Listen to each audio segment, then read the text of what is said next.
Sur le campus de l'une des plus anciennes universités du Japon, l'université de Kyoto, se trouve un bâtiment que les étudiants évitent avec soin. Il s'agit du bâtiment numéro 3 de la faculté de littérature. Au troisième étage se trouve une salle bien particulière, la chambre 428. Aujourd'hui, cette pièce est fermée, scellée, et seule l'administration détient les clés. Aucun étudiant n'y entre. Et ce n'est pas sans raison. Selon une ancienne légende universitaire, il y a plusieurs années, un petit groupe d'étudiants aurait tenté d'y organiser une séance de spiritisme.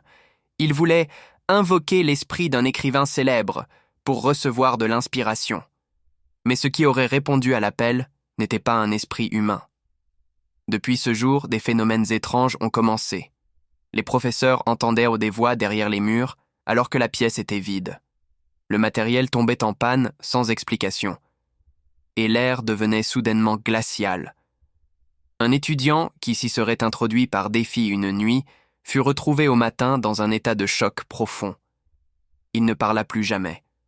Pendant toute sa vie, il vécut dans la peur du noir. On retrouva une seule phrase griffonnée sur une feuille près de lui. Elle me regardait, depuis le mur. Après plusieurs incidents similaires, l'université a pris une décision radicale. La porte a été murée, et à sa place se trouve aujourd'hui un simple pan de mur blanc. Mais ceux qui s'en approchent trop près disent sentir un froid étrange, une pression sur la poitrine, comme si quelque chose attendait de pouvoir sortir. Les rumeurs disent « Si vous voyez une porte là où il ne devrait pas y en avoir, ne l'ouvrez pas ».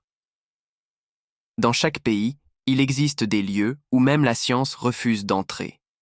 Abonnez-vous, et je vous raconterai ce que cache vraiment notre monde.